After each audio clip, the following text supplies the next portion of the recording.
Kekalian Tuhan memang perdalan perpulungan baca jadi di usul dinamika si cukup unik reban perpulungan yang banci sadar bacika pecah jadi mengkain maka sada tentu kita kan sada pondasi, sada pengidah, sada sudut pandang, sada ke 17 target. Mengkain maka pecah kemungkinan kita kan sada laka sada pengidah, laka sada sudut pandang, laka sada 7. Bas perpulungan naik-naik dalam perjalanan sejarah sirkulasi suarina linknya dalam dinamika perpulungan yang dalam sana. Jadi aku idah yang baca jadi pelajaran membantah hal-hal si baca perpecahan mungkin baca si pahami si minimalisir baca udah sempat terjadi perpecahan. Pas contohnya mau kita belajar arah kita Paulus bahwa Paulus pergi arah keluarga Klunina terjadi perpecahan di Korinti di arah pihak Apolos, pihak Petrus, pihak Paulus, pihak Kristus. Jadi keberpihakannya kadang-kadang perlu kita sadari kenapa kita berpihak juga begitu. Aku kadang-kadang menyadari keberpihakan itu pun enggak 100% salah. Amat mutlak salah lah. Karena keberpihakannya kan ada juga hubungan daras kondisi kepribadian kondisi pikiran kondisi spiritualitas. Di sini tempat si keberpihakan ada kerana nandakan ada beberapa tanda-tanda ketertarikan personal dan kelompok lah beban dia jahat. Nah, tapi tendensi-tendensi yang persoalan yang mendesak mereka untuk merindukan pelayan jenis ini, pelayan jenis itu, ya. Contoh lah sih. Petrus itu melakukan mujizat. Maka ia salah satu murid Yesus yang paling gencar. Petrus ada energi membara dan berapi-api. Bahkan Simon Petrus pernah menyembuhkan orang buta, orang lumpuh, sama seperti Kristus. Jadi di rempangkah kita, jika penyakit kita, jika banggar-banggar tanah nusokan kita jalan bagi Petrus yang namanya Krina, Serayan, Pandita, Teta, kira-kira begitu ya. Jadi kalau si pihak Apolos itu pengkhotbah keren. Dia menguasai ilmu humanisme dasar yang itu memberi pengaruh banyak dalam cara berpikir logis dan menerangkannya dengan keren. Maka peran Apolos mewarisi pola-pola pendidikan humanisme, kemungkinan dia juga belajar dari Plato. Dia menjadi seorang pemberita Injil yang keren dalam bernarasi. Sedap kini khotbah keren gue. Jadi orang-orang yang mungkin karakternya, kepribadiannya, tipologinya itu menangkap pesan arkitekan keterampilan komunikasi, otomatis dia senang dengan si Apolos, ya. Karena si aku berpihak ke Paulus. Paulus itu adalah Yahudi. Dia kuat dalam sistem pengajaran, nggak banyak ngomong. Mungkin dia orangnya penuh dan meditatif, slow ya. Mungkin kalau hobi aku Paulus, orang yang suka mungkin tenang, silent, tidak terlalu gerusuk, tapi fundamental. Ini kan termasuk begini. Karena sebagian mungkin ya senangnya berretreat atau merenung, bermeditasi.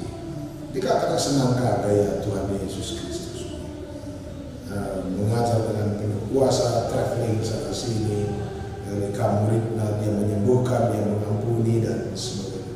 Coba sih bayangkan ya, ketika nanti kita menyukai metode pelayanan tertentu, ketika kita mengidolakan orang tertentu, lewat teks ada baiknya kita belajar kenapa kita menyukai mereka. Jangan-jangan ketertarikan, kesukaan kita pada mereka itu juga ada hubungannya dengan kepribadian kita, personality kita, pergumulan-pergumulan hidup yang konteks antara kita dan teman-teman berbeda. Maka di pagi cocok kami panita sudah, cocok kami pertudiakan sedenda, ulah kita buat. Karena itu sebenarnya hanya menunjukkan bahwa kita ada berada di area tertentu dan dihadirkan di bata orang-orang tertentu yang dampati kita. Dan jangan kita mutlakkan itu, karena jangan-jangan ada juga orang lain yang berbeda konteks dengan kita dan dihadirkan Tuhan pula, personality, karakter, metode-metode pelayanan yang berbeda dengan kita. Maka Paulus sudah berkata, ulah akan berubah, ulah terjadi perpecahan dan pergulungan, karena keunikan keinasrayaan Tuhan itu bukan diukur siapa yang paling pintar, siapa yang paling mantap dari Israel. Tuhan bukan. Kepelbagaian itu dimaksudkan untuk banyak area yang akan bisa tersentuh. Sehalaman kalau si cukup mungkin dalam dunia feeling atau mungkin konteks kegeluhan agak melankolik, ada yang konteks kegeluhan mungkin penuh dengan pertimbangan-pertimbangan logis, datang pula yang ini dan sebagainya.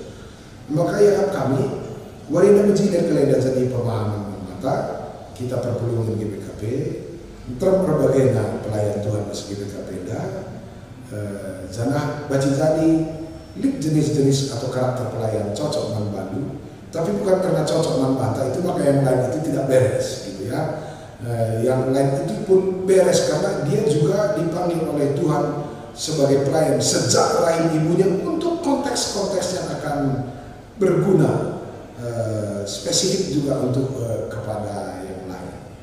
Ini perlu jadi catatan karena pas di BKP baca kali terjadi perubahan hanya karena kita tidak paham sianggap selera tenca indikator, ternyata yang lain juga tidak. Entah mangkam kali di daerah pertanian kemungkinan ya pendeta-pendeta yang berhubungan dengan pertanian akan cocok sekarang mana, atau si daerah industri cocok pendeta boleh, tapi bukan berarti bahwa ketika ada pendeta yang kita sukai di daerah kita maka pendeta lain atau pertudiakan lain menjadi tidak. Aku yakin aku kan paham dengan baik ini. Yang penting dijaga si jaga. Kalau ulah pengakak pribadi personal atau kelompok menjadi indikator bagi kesukaan bagi kelompok lain. Dan aku akan penenggo pakai Paulus guna didik kita bahwa kepelbagian metode dan karakter pelayanan itu adalah kekayaan Tuhan, kekayaan kita di BKP secara khusus. Dan mari kita tatap ini perbedaan dan kepelbagian Anda sebagai sebuah aset bagi gereja kita. Jadi kalau pentar biasanya melihat kepelbagian menjadi keuntungan, bukan menjadi sumber malapetaka. Kita akan melihat kepelbagian sebagai modal kita untuk membangun GBKP secara lebih bervariasi ketimbang mengkotak-kotakkan perbedaan sebagai sumber keterpisahan. Jadi enak pesan kata di bata ibas kesempatan indah. Jangan bangkat kita kebas diskusi. Diskusi singgoi sikat kebas kesempatan indah. Di kedua si pemenang lebih kaya baca turah perpecahan di perpuluhan Korinti. Si kedua kan kayaknya si harus tetap si lakukan gelah tetap bersama kita mengalahkan marah ibas zaman ini. Ya, mari si coba diskusi karena kita teman-teman perpuluhan memberikan kesempatan menonton mungkin majikan diskusi di rumahmu, di penjajahu dan dipersilakan.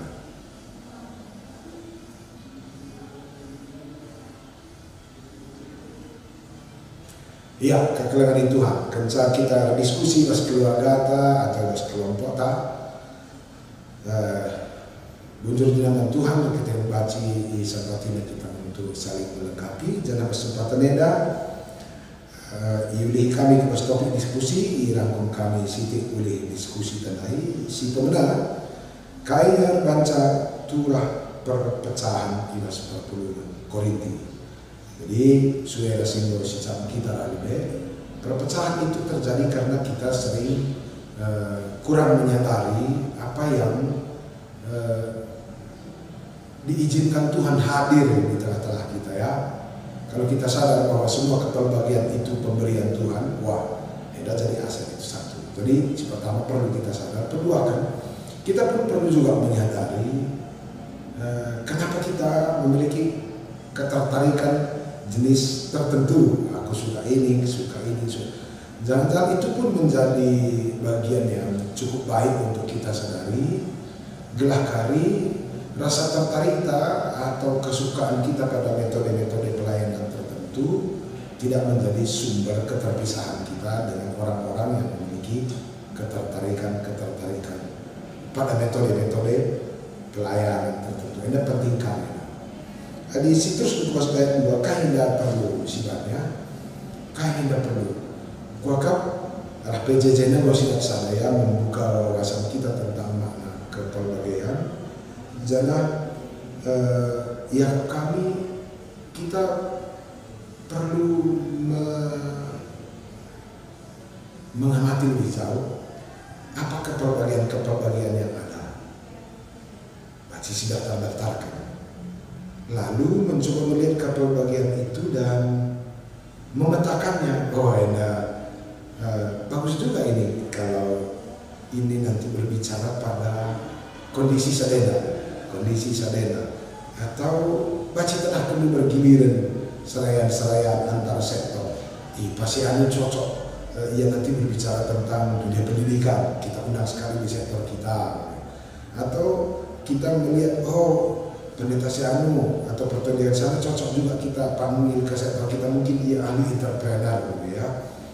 Jadi ketika kita mencoba mendaftar dan memahami, nah itu akan menjadi kekayaan bagi kita karena kita akan punya draft-draft yang bisa kita pergunakan untuk melengkapi kita baik secara pribadi maupun secara sektor. Jadi kedua kali harus dilakukan. Mungkin mulai kita perlu keluar sedikit dari terlalu banyak mengukur segala sesuatu dari keinginan personal. Kita yang dulu beragam-ragam kalau GBKP jadi keberagaman tenda jika kita tidak kelola justru nanti kita yang menjadi sumber kesulitan dalam rumah tangga atau dalam sektor kita. Jadi baiklah ketika kita menyukai metode pelayanan tertentu, itu akan menjadi patron berpikir juga yang bisa kita pakai kenapa orang lain menyukai metode pelayanan tertentu atau bentuk-bentuk pelayanan tertentu. Aku lah pemana, aku kan suka musik. Ya nggak mungkin lah aku pakai sebagai kata indikator pendeta yang bagus harus main keyboard begitu ya. Harus pula terampil bidang liturgi atau cipta lagu, bukan. Aku perlu memetakan kenapa aku tertarik pada pendeta jenis ini, karena aku melihatnya dia bisa menjadi aset untuk pengembangan baik pada perpelur atau mungkin tempat diri. Jadi tidak harus dia yang kuanggap terbaik di dunia ini, tapi dia menjadi aset bagi gereja. Kampe kari bagai yakin aku ketika kita mencoba untuk memetakan ini semua, ini akan menjadi lebih baik. Berikutnya, wakaf si perwedasi sadari gelar rasa kita krina khususnya dalam dunia modern yang sebenarnya tidak tantangan sebagai penenda. Mari sih buka mata kita dulu lebar-lebar bahwa di dunia ini bukan cuma kita yang bermasalah, lalu kita cara persoalan, lalu kita cara perbedaan, lalu masalah cara lead sampai kita semua begitu. Jadi yang menjadi peluang manfaat untuk latihan pertanding. Temanku keluarga Bapak Sianu pergumulannya ini gitu ya. Jangan-jangan dia butuh pelayan dari sektor ini atau dari karakter atau jenis pengetahuan dan metode pelayanan jenis ini. Jadi maka kuaka tidak dibagi keperbedaan klinik untuk pelayanan SGBKP. Si pertama dulu si pahami keperbedaan itu anugerah. Kedua, mari kita lihat juga bahwa dalam runggun sektor dan keluarga kita juga kita pun beragam dan tidak semua orang yang bermasalah itu akan terselesaikan oleh pendeta yang mungkin cocok untuk kita secara personal. Mungkin persoalan teman kita akan terselesaikan dengan metode pelayanan jenis ini. Jadi ijazah bagi dahulu perbedaan-perbedaan sekeragaman SGBKP selain kita melihat keunikannya, baiklah kita juga terarah melihat keunikan teman kita, sehingga kita menjadi jembatan, kita menjadi bridge, penyambung antara keberbagian teman yang bermasalah dan keberbagian metode pelayanan di gereja kita. Di dugaanku, maka mulai hari kali yang suka kita pecah-pecah, karena kita akan tahu apa makna, apa tujuan, dan bagaimana mengelolanya. Bagaimana kami resume singkat dari diskusi kita. Mudah-mudahan anda baca dampati kita, iba sumari anda kepudi, telah baca kali kita dewasa karena perlu di BKP, dan semakin tidak terpecah hanya karena selera-selera atau keinginan-keinginan atau koleksi pikiran yang tidak kita pahami dari mana datangnya dan kemana perginya.